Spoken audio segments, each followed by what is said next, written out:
Тази песен е специално направена за Денис и Ферин от мама, папи и тати Орлин.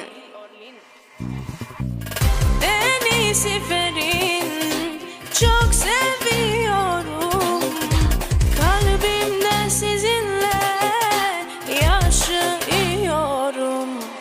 Meleklerim siz, nur gibisiniz. Hep yanımda olsun Deniz ve Feriniz.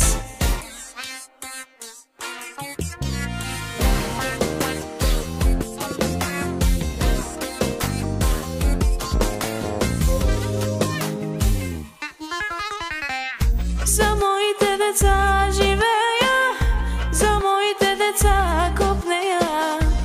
Те са всичко в живота ми, без тях не мога 3 секунди.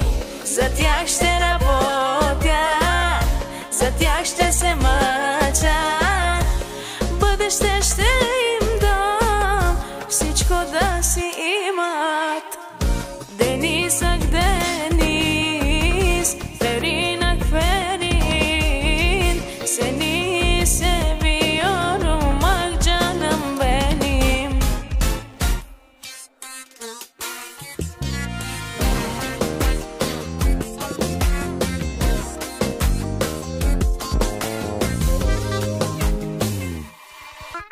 Siz güzel, siz tatlı, siz benim canım.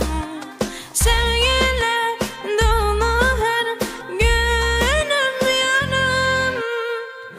Deniz ve Ferin çok seviyorum.